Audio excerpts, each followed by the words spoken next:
Okay, so we finished up with the final part over there, the cleaning, and then it goes into back up to the top of the shop to the gals that are gonna look it over again and then package it up, and that's when it goes out to either dealers, customers. Yep. So this is kind of a unique area, right? This area is not going to be the same as all of that. This is for more custom stuff, you're thinking, or what? Well, are we rolling yet? Yeah.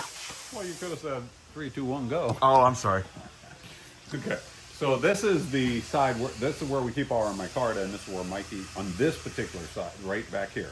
Okay, so the hot shop's over there, but this little section from that beam back is where Mikey's keeping all of the micartas. You can see them there. They're all labeled out. They all lay out flat, so they stay flat. And odds and ends stuff that we have laying here. All our strap pieces that we're turning into beads and stuff. And then we have a bunch of done beads that we have rolled in here, and they're just sitting into place. Getting ready to get something, or fire steel heads. You know, we have a bunch of fire steel heads laying around that are going to turn into fire steel. So Utilizing every bit of material that you can. as much as we can, yeah. So that's kind of back here. That's just all set up in his vacuum system. So he has all of his cut stuff back here, woods, micartas, G10. Then as we're coming forward, you can kind of see what's going on here. We have the shop bot here. This is an old treadle hammer. If you can get a picture of that. We are not using that at the time being. We don't have it set up. What does that do? It's a power hammer. Okay. Yeah, but it's just a smaller version. So that's kind of sitting there. With the shop bot, we use that. As you can see, the pattern there on the spoil board has some of the handle materials. We lay down a sheet of micarta and we rough out the handle. They do not finish by any means on here. They just simply get roughed out. Pretty much the same as if we were just standing in front of a bandsaw cutting them out. So that's kind of what's working. Yeah, this thing doesn't move very fast. No. It's just a person, one less person that has to be here and do it. There you go. Yeah. This is the other RW machine sitting there getting ready to go online one of these days soon. So we have that one sitting there. And some of our equipment, storage and different things sitting around here. Oh, boy. Sharpening. Oh, my. Is that good enough? That is crazy. It's never been that sharp. Hair Scooter sharp. Shovel sharp. Thank you, Scooter. So this is the bead blast cabinet. So when we're doing heat treating, they get bead blasted. So that's kind of one of the places that it's getting bead blasted here. Then we come up to our ovens. We have 5 ovens here and here. This one's on. It must have been doing something today. It's idle right now, but it's still on. So we have our oven set up. Depending on what we're doing, sometimes we anneal steel, sometimes harden it.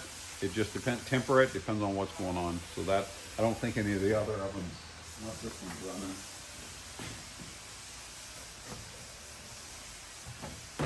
running. Nope, that one's not on. So we have the oven set up. We have a torch set up here that we do some straightening on this vise, and we do some straightening over there on the other big vise.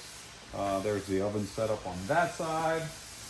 Then some spare torches. This is the table where Nick cuts all the foils when we do our in-house heat treating. Have a couple anvils setting here with all our tongs and everything. Little mini forge. There's a Rockwell tester over there in the corner.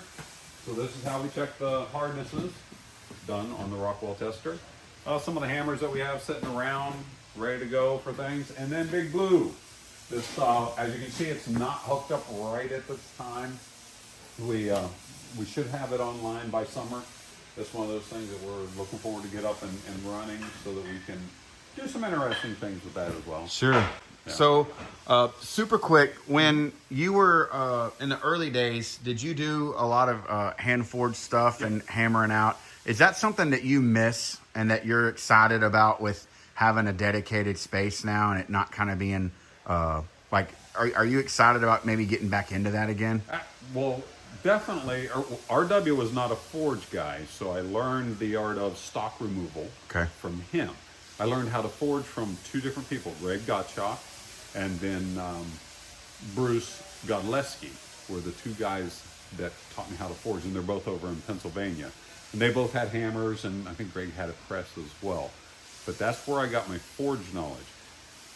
Again, going back to the days in the basement, I had a decision to make. Knife company, knife maker. I could forge knives, and I had quite a few stuff that I had been forging. I could do stock removal knives. I had to look at the big picture. Now, you got to remember, this is 2001, 2, 3, early on. If I'm going to go in the direction of having a company or a business that was profitable, that I could make a living from, at that time, what did I think my best option was? Well, naturally, I chose the direction that we are, which was stock removal, buying the steel already into a sheet and creating the knife. Is forging fun? Yes, I quite enjoyed forging. I actually like making tomahawks, maybe more than knives, because of that, to me, that was more of the artsy stuff. Yeah. I could shape the heads and really create some cool stuff. Plus, I had wood handles, so I could do some really, my carpenter skills back, in that section. So I really like doing tomahawks, which that directly came from Bruce Godleski. He was the one that taught me how to turn ball peen hammers into tomahawks, and that was a fun thing early on. Greg taught me the other side of forging knives, forging tapered tangs and place and just different things. He's a mastersmith. He's a great guy. So I had to make, going back to that, I had to make a decision which I thought was the best direction at the time to support my family. Sure. Because although I wanted to make knives and be this knife maker, if I was going to do it, it had to be a supportive thing. You got to take care of yourself first, right? So that's why I went that direction.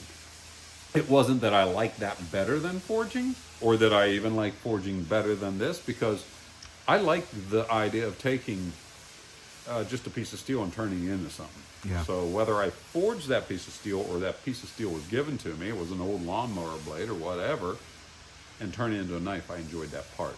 So the best decision for me, working by myself, I thought I can make more knives more efficiently if I have a sheet of steel that's already formed out. Plus, I didn't have a power hammer on my own. That was a big investment. Yeah. I didn't even have a heat treat oven. So I could do the heat treating, outsourcing to a place like Peter's Heat Treat, who still does our heat treating today as well. And I could do it more efficiently. Again, remember, I'm working from my basement. This, I think, is $11,000 to $15,000. When you have, as I said, starting out and you're working paycheck to paycheck or knife to knife, I didn't have that budget to go in here. However, I could buy $100 or $200 piece of steel, set on my bandsaw and cut it out and go make knives, and then get them ready and send them off to heat treat, get them back and do that. You have to do sometimes when you're creating and you want to become an entrepreneur. Don't think that I got to do every single part. I got to make the screw that goes in it. No, you don't. What you have to do is get up and running, support yourself, and then work into all that cool stuff that you want it to become. Yeah. Right now, let's make it a living. Let's survive. Let's get this knife business up and running. For those of you guys that are sitting out there and you're in your backyard shed, or you're under your front porch like I was doing, there is a possibility to get where you want to go. As we've talked about this all the way through here. I mean, you know how many knives we're doing in a month's time. You know what we're doing for employee base. Okay, that all came out of just sitting in my basement, having that dream of doing that one thing. And then learning and making the mistakes. Do not be afraid to fail. If you're afraid to fail, you're never going to succeed, because I promise you, first thing that's going to hit you is failure. You ain't just going to wake up and there it is. I got this. Everything's rosy. No, even if it is rosy, it's going to get, there's things that come at you. Social media eats you alive sometimes, and sometimes it's a godsend. You have both sides. Yeah. You got to take the good from it, though, too. Yeah, that's exactly what I was gonna go into. Is everything you said. I was gonna ask you about making that decision about this or that, and then the reasons why. But then also understanding that you don't have to do everything on your own, and you finding, like us talking with Scooter and hearing that story, like that was an immediate thing that was lifted off your shoulders with certain tasks that now he can sharpen this and you can do that. And you're working together, and now it's doubled your productivity, but it's also given you a friend and a partner that you can rely on. And when I first met him, I didn't know that he was going to become, I didn't go, oh, this guy would make a great employee. I truly had no clue until he asked for a job. And then I had to go, He's been hanging around. I like him. I Yeah. think this could work out. So, and then, as you know, he's been here ever since. Yeah, and then you were probably able to, like, whether you knew it or not, you were able to make that decision because you had already accepted, I don't have to do everything Yes. on my own. And guys, that's very difficult to make that decision in your head because you're like, I can do it. Good. I'm glad you can, because here's the thing. Now you can teach someone to do the small, inconsequential parts. Here's how I like to talk to the guys. We have guys that are section leaders out there. A section leader is the surgeon. Everyone else around them is a prep nurse or a closer, right? The section leader, or where I come in and I do the work that needs to be done. And then this person preps it to set it up. And then this person finishes it at the end. Just like you saw, we have cleaners. Well, I don't go from there down to cleaning because I'm over there. I'm over there doing the surgery, and the cleaner's cleaning the knife. And the prep guy that was in front of me was doing the bill. You know, there's certain sections, but each one of us become a section leader at some point in the shop, which does a couple things. Works on our leadership skills, because we all have the other whole rest of the crew to go like, hey, you're over here, you're over here, you're over here, ready, break. So we all get that side of things, and we also stay humble and become the guy that gets told, hey, you need to do those 20 knives, you know, and then one of the guys can tell me the same thing. It's like, hey, your next job is here. Okay, I'm not, because I'm a team player now. Yeah. I'm not the guy I may be running the company, but when I come down in here, if it's not my section, I'm one of the guys. Yeah. And I want to act like one of the guys. I want to be one of the guys up in the trenches doing the work. Good. And that's what I mean. Don't be afraid to give up some of your responsibility. As you said, oh, I can do everything. God bless you, because you can. Guess what? Now figure out, can you teach what you know to this other guy so that you can expand your knowledge and or the business. Yeah, that's really good stuff. And it just takes you coming to terms with that and letting go of it, and then you see the feedback on it too, and almost immediately. Like, they learn something new and they achieve at it. That's now rewarding you and them. Yeah. And it's I'm just gonna part of tell the you- process of growth. Right now, I am not the best grinder in the shop. And I'm okay with saying that. It doesn't hurt my ego. It doesn't hurt my feeling. Matter of fact, I'm proud of that. That means I was able to give enough of my knowledge that someone else can grind better than me. It's exactly where you want to be. It's like, thank goodness, now I can step away and maybe I can develop this other part of the knife making business, or this get back on the power hammer, you know, because this is taken care of. I don't have to be there doing that. Doesn't mean that I can't. I don't have to be there. Yeah. Which frees me up mentally and physically to move to another direction. But when you're looking at all of this and everything that this involves, it goes back to you. First of all, you can't let anybody tell you what you're doing isn't going to work. You got to believe in the impossible. Just believe in it, man. No matter how hard it is to believe in, just stay with that focus. Like, I am going to make this work. If you want it, and you want it bad enough, and I know it sounds cliche, you just got to stay after it. Stay in the trenches and dig at it and go at it. You got to be a self-motivator. Luckily, I've taught myself how to self-motivate over the years. Find things to help you get going. Self-help books. Look at quotes every day. Quote of coffee with LT every morning. Whatever it takes, get you out of your funk. Get a buddy like I had with Spen. Call him like, dude, I'm struggling today. Because you know what? Sometimes you got to just get that cheerleader. Yeah. It goes, you know, go JB, you got this. Yeah. I know it's a hard day. I know it's raining and it's muddy, but man, you excel in the wet. You know, have that guy on your team. Yeah. Yeah. All right. Last question, and we're going to wrap this up. Okay. Last one.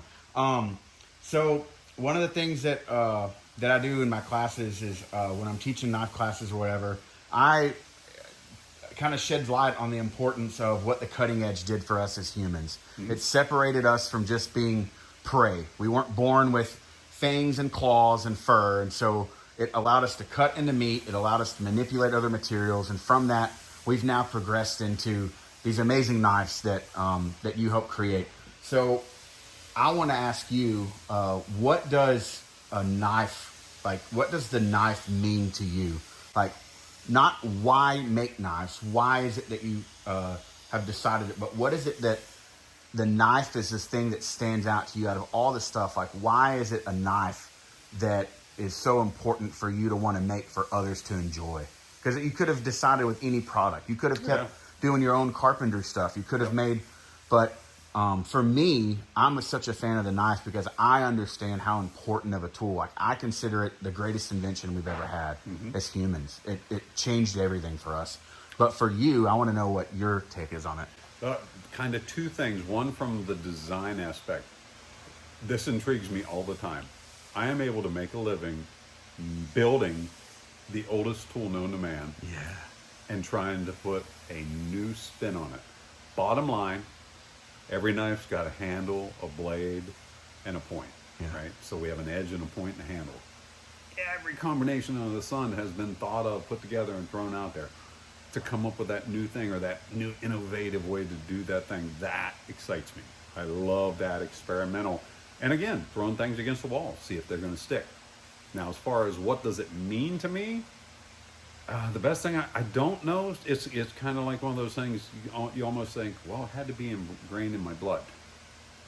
Stories from early on. I laid at the foot of my dad's recliner on Sundays, thumbing through Field and Stream and Outdoor Life, and stopping at the USMC or the US Navy knife for $10, the old K-bar, and I'd stare at that. I wasn't reading a story. I just remember staring at that ad, that quarter-page ad, going, man, I want that knife. Man, I want that knife. Dude, one of the best Christmas gifts I ever got was a Buck 124 from my dad. I was about 10, 12 years old, whatever it was. Man, I can still remember opening that box, almost taking your breath away. Yeah. Like, oh my gosh, I got the buoy, you know? Yeah. I'm like, oh man, this is the knife. And for years, I still have that knife, but for years that was the knife to carry. Like Scott said about the Tarzan thing, man, running through the woods with my friends as a kid, having this old herder's knife, which the Genesis is part of the design of the Genesis, came from that old herder's knife that I played with as a kid, which I still have that knife. Wow. As well. Wow. So, man, I really... You just were drawn to it. You didn't really have a choice. It was like, gosh, I like this edge. And then I found in an old box when I was a kid, my dad had taken an old cleaver and took a angle grinder and turned it into a knife. It was the crudest, ugliest thing, sorry, Dad, that you'd ever want to see, but not to me. I still have that thing. It's like, to me, that's one of my holy grail things. Wow. Because it was made by my dad. That's so cool, you know? Yeah. So, I wish I could pinpoint it for you. I liked every aspect of knife, from carrying a pocket knife, like an old timer that my granddad had, to carrying a fixed blade, to every folder, tactical, non-tactical, slip joint, friction, doesn't matter. I just like knives. Swords. Yeah. Goodness. Tomahawks. Yeah. Hatchets. I don't know. The cutting edge. The blade. Yeah, the cutting edge. It's the cutting edge, yeah. You could perform tasks and create stuff. Yeah. You ever see a guy take a small hatchet and do a spoon? That still amazes me. Yeah. I love James Gibson is so good at it. You know, it's like, are you kidding me? Yeah. I love that kind I totally get it. So, I'm a blessed guy to get to do what I want to do. And again, this guy just goes from whether you're a survival instructor, it does not matter what you're making, knives or not. If you love doing it, find your niche, find your guys, find your fan club people, and just go after it. Good. Thank you so much. You bet, man. Thanks, brother.